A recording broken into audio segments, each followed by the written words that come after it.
वालेकुम dear students, hopefully आप सब खैरियत से होंगे। इंशाल्लाह ताला अपने घरों में महफूज होंगे। तो आज की वीडियो में हम क्लास 12 का जो इंग्लिश का पेपर होने वाला है उसके लिए ऐसे के कुछ इंपॉर्टेंट टॉपिक्स देख रहे हैं जो कि कॉमर्स, प्री इंजीनियरिंग, आर्ट्स तमाम ग्रुप्स वालों के लिए हेल्पफुल रहेगा। तो सबसे पहला टॉपिक जो इम्पोर्टेंट है 2023 में आपके लिए, वो सबसे पहले है इम्पैक्ट ऑफ सोशल मीडिया, यानी सोशल मीडिया के असरात।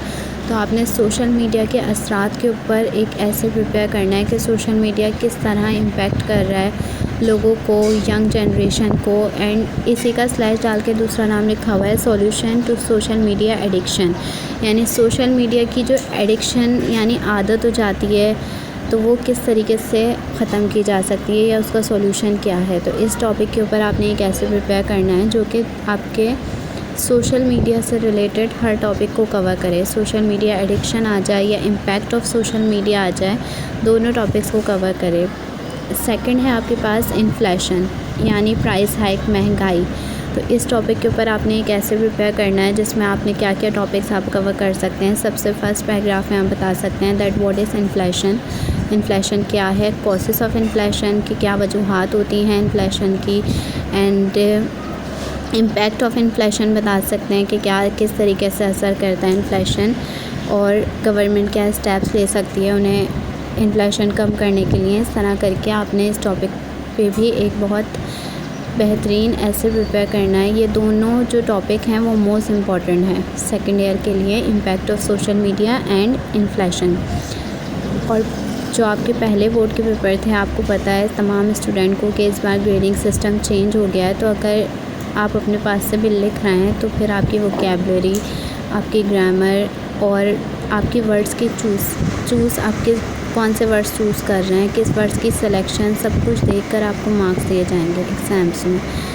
तो ऐसे आपका 10 नंबर का होता है जिसमें से हाईएस्ट मार्क्स 8 होते हैं। तो आप इस तरीके का नहीं होगा कि आप रिपीटेड लिख देंगे या कुछ भी लिख देंगे तो इस तरीके के आपको नंबर नहीं मिलेंगे इस तरह से। तो आपने एक अच्छे वर्ड्स ऑफ सिलेक्शन करनी है, अच्छी ग्रामर, अच्छी वोकैबलरी यूज़ करके आपने ऐसे प्रिपेयर करना है। थर्ड है आपके पास जो इम्पोर्टेंट टॉपिक है importance of sports and games. अब यहाँ पर मोबाइल फ़ोन पे गेम्स की बात नहीं हो रही है बल्कि आउटडोर गेम्स और स्पोर्ट्स की अहमियत। इसके ऊपर आपने एक ऐसे प्रिपेयर करना है, स्लैश डाल के मैंने लिखा हुआ है sports are essential part of healthy life. अगर इस टॉपिक पर आए, इस टॉपिक पर आए, आप दोनों पर लिख सकते हैं एक ही ऐसे को।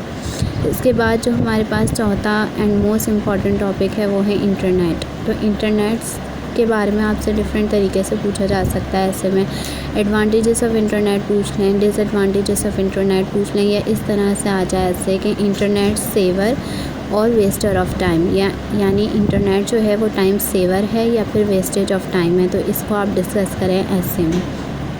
इसके बाद जो हमारे पास नेक्स्ट टॉपिक है वो है ways to improve standard of education, यानी जो तालीम का मयार है वो किस तरीके से बेहतर बनाया जा सकता है, किन तरीक़ों से बेहतर बनाया जा सकता है, क्या इम्प्रूवमेंट की जा सकती है उसमें। इस टॉपिक पे आपने एक ऐसे प्रिपेयर करना है और स्लैश डाल के जो मैंने नाम लिखे हुए हैं तो वो एक ही ऐसे आपका तमाम टॉपिक्स को कवर करे। इस तरीके का ऐसे आपने प्रिपेयर करना है कि एजुकेशन से रिलेटेड अगर कोई और टॉपिक आए तो वो उसको कवर करे। जिस तरह से यहाँ पर देखें स्लैश डाल के लिखा हुआ है digital with virtual online education.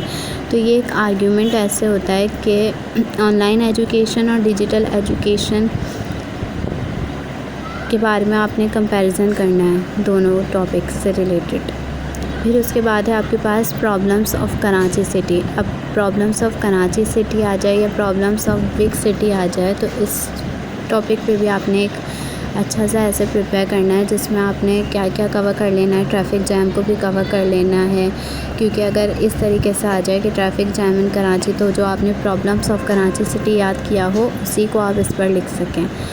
इसके बाद है एनर्जी क्राइसिस इन पाकिस्तान। तो ये एक इम्पॉर्टेंट टॉपिक है क्योंकि करंट सिचुएशन के अकॉर्डिंग ऐसे दिए जाते हैं। तो एनर्जी क्राइसिस की प्रॉब्लम यहाँ पर चल रही है तो लोड शेडिंग के ऊपर, गैस लोड शेडिंग के ऊपर आप एक ऐसे प्रिपेयर कर सकते हैं। इसके बाद ये अगेन इम्पॉर्टेंट और वेरी कॉमन टॉपिक है जो कि आप तमाम क्लासेस में, तमाम स्टैंडर्ड में करते आ रहे होते हैं कंटिन्यूसली।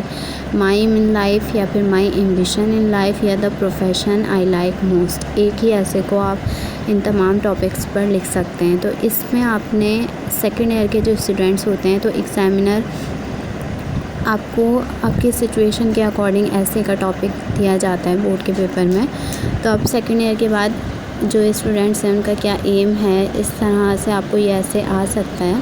तो इसमें आपने एक अच्छा सा प्रिपेयर करना है जिसमें आपने अपने एम के बारे में बताना है कि आपका क्या मकसद है लाइफ के लिए, या कौन सा आप आगे प्रोफेशन आप पसंद करते हैं या इख्तियार करना चाहते हैं। इसके बाद जो एक और इम्पॉर्टेंट और वेरी कॉमन टॉपिक है, साइंस इज़ अ ब्लेसिंग और अ कर्स, यानी साइंस जो है वो रहमत है या फिर ज़हमत है, कर्स यानी ज़हमत या फिर मुसीबत। तो इस टॉपिक को भी आपने कवर करना है, इस बारे में बताना है कि साइंस जो है वो रहमत है या फिर ज़हमत है। इसके बाद लास्ट टॉपिक जो इम्पॉर्टेंट है और बहुत कॉमन है, माय फेवरेट पर्सनालिटी। ये भी आप कंटिन्यूसली 9, 10 हर क्लास में याद करते हुए आ रहे होते हैं। तो इसमें आप हिस्ट्री की कोई पर्सनालिटी के बारे में लिख सकते हैं जो भी आपको पसंद है, या फिर आप कायदे आज़म के ऊपर लिख सकते हैं। तो कायदे आज़म के ऊपर अगर स्पेसिफ़िकली अलग से आता है तब भी आप जो आपने माय फेवरेट पर्सनालिटी याद किया हो वो लिख सकते हैं। अदरवाइज़ अगर कोई करंट पर्सनालिटी आपकी आइडियल है तो आप उसके ऊपर भी लिख सकते हैं। So good luck for your exams. Allah Hafiz.